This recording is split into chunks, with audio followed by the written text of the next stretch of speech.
A test of the fragile ceasefire between Israel and Hamas. The Gaza Health Ministry claiming at least 6 Palestinians were killed after the Israeli military launched its latest attack in Gaza.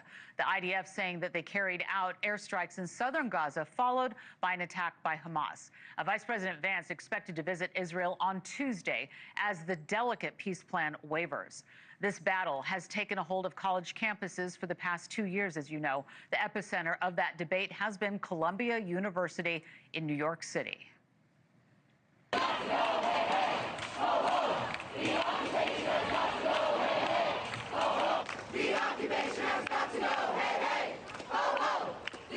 And we've covered a lot of these. Student protesters calling for a ceasefire and urging divestment from Israel, while others focused on addressing anti-Semitism on campus. NewsNation has closely monitored those protests for 2 years. Now, with the ceasefire in jeopardy, what comes next for these students? Well, here to answer those questions is our Columbia University Student College panel. College sophomore TJ Katz and returning guests, college senior Aharon Dardik and master's journalism student Chris Mendel. Thank you all for joining us. Okay, so we're going to start with Aharon and Chris because you joined us before to discuss the issue. And, you know, we've had so much that has happened. Let's take a listen to some of our previous conversation. We'll talk about what's changed. This is not the sort of thing where students are trying to look for something that is like crazy or beyond the pale. Right. They're asking for something. There's consensus among the students overwhelmingly of what they want.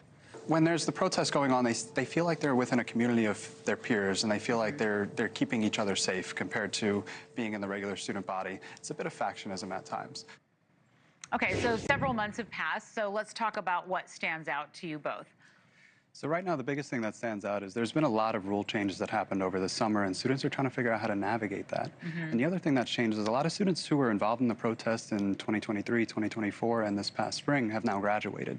So we're in a place where students are trying to figure out what to do, who's organizing protests, because a lot of them have left. Yeah, Aharon, what do you think? I agree. I'd also just like to add that many students who were very instrumental in the broader student community in helping the protests happen were also suspended and expelled at unprecedented rates in ways that Columbia has really never done before. The expulsion of students for political speech hasn't happened before this year, and going back to when students were protesting collaboration with the Nazis during World War II.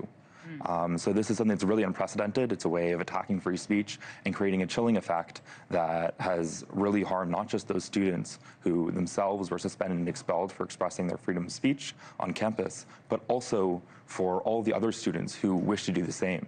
That right now there's a consensus on campus of what needs to be done, of the need of our campus to divest. And yet it's very difficult for people to know whether or not they can even say that on campus because of all these repressive policies designed to appease President Trump. All right, TJ, I want to get to you and your thoughts on what has happened in the last 2 years that we've been covering, where we are today, and what you see happening. What can you tell us from your perspective? Absolutely. Thank you so much for having me here today.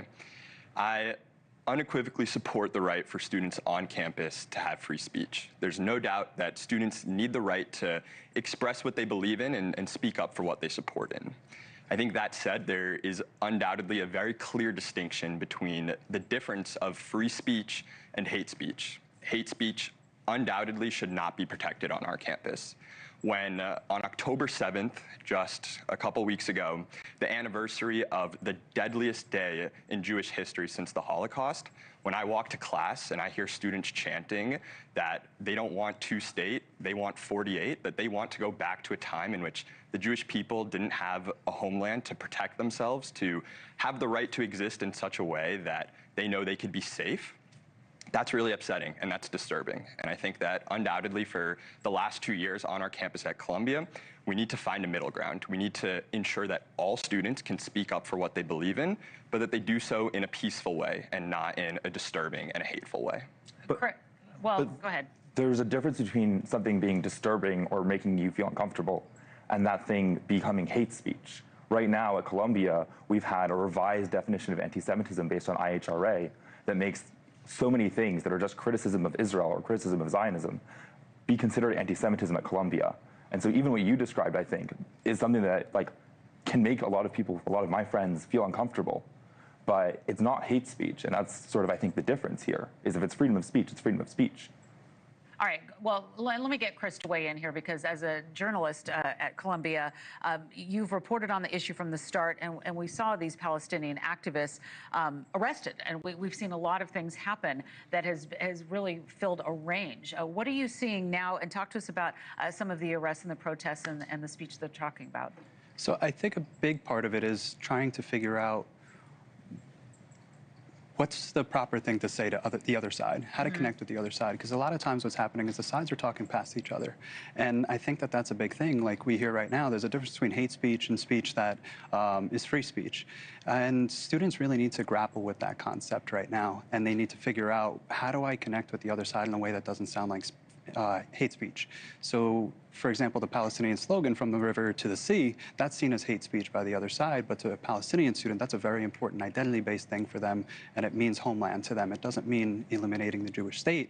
It means this is something that's home, and this is proud of my heritage. And the other sides need to talk, both sides need to talk to each other to make sure that they're conveying that message in a way that's accurate, but understood by the other side. And there's some students making that effort. And one of the reasons we wanted to have you on altogether, I mean, here you are both talking to each other, you have differing views.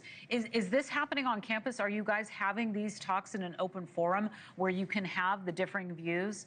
Because there's just been so much. I mean, look at our screen. This is what we've been covering. I've been down there covering this. It's been really wild to watch. But now that we're 2 years past these moments, are you able to have those conversations with each other? I think it's difficult. I think that someone like Aharon here, it's extremely rewarding to see, and myself as well. I think that there are people on campus who want to have that discussion, who want to have open dialogue, and I just unfortunately don't know that on both sides that is existing in a universal manner or in a manner that is healthy and being supported by the university. Aharon, I want to also ask you about the ceasefire taking hold. You know, are student protesters shifting their focus at this point? I mean, we've had a lot of developments that have been recent. What has that been like? I think that in general, when we look at the ceasefire, it's something that gave Israel and Israeli interests most of what they wanted up front, and a lot of the things that are necessary for the people of Gaza and for Palestinians, being a lasting ceasefire, meaning an end to the military conflict, those are yet to be seen. And I think that it's been very clear, both from the remarks of people like Itamar Ben-Gvir and from the actions of the Israeli military, simply claiming that there was an attack without third-party journalists being able to verify that, and going in and engaging in what they're calling counterstrikes, is something that threatens that ceasefire. And so on campus and across the international community, right now is the time where we need to be putting pressure on Israeli officials, on even American officials, to say this ceasefire needs to be permanent. The genocide needs to end. Okay, I want everybody to hold their thoughts for just a moment, and you came here at a perfect time because we have breaking news right now. The Associated Press is reporting an Israeli security official is saying that they are pausing the transfer of aid into Gaza after Hamas allegedly violated the ceasefire. This just coming into our newsroom. So let's get back to the conversation. TJ, I'll start with you to hear that development. And again, we're talking about the mood on campus. We're talking about opposing sides that your students have with each other on this issue. What do you make of this new development?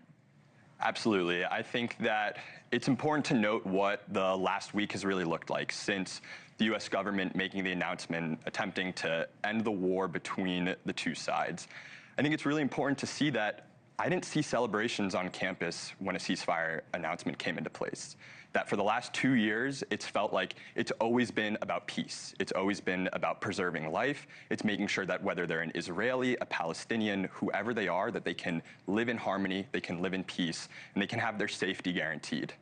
Instead, what I saw was protesting on October 7th. I didn't see celebration of a ceasefire after October 7th. And to me, regardless of these updates today, it's an ever-evolving situation that for the last 10 days, I would have loved to have seen a celebration of life. Instead, looking at Hamas and condemning them for publicly executing people who were in support of the ceasefire, who were in support of Israel in any capacity, and instead not condemning that, not calling that out, and not really diving further into what that meant. Okay, I've got to wrap it, but I want to give everybody a chance to give a last and closing thought. If you could give me just 15 seconds, Aharon. Yeah, I mean, I think this is exactly what we're seeing, which is that the ceasefire was being treated by Israeli officials as temporary. And any excuse that they can make, even if they have to make one up, is one to continue to repress the Palestinian people. And that's why it's so important that the protests on campus continue. All right, Chris, final thought? I think we're in a complicated operating environment right now where students still don't know how to protest properly without getting in trouble. We did see demonstrations on October 7th in the middle of campus and outside of campus. And to have these types of celebrations, no one wants to violate policy. So they're trying to figure out how to navigate that. Well, I'm glad that you're here to share what's going on Columbia University campus. We appreciate all of you being here. Chris Mendel, TJ Katz, and Aharon Dardik, thank you very much. We appreciate you, and we'll have you back.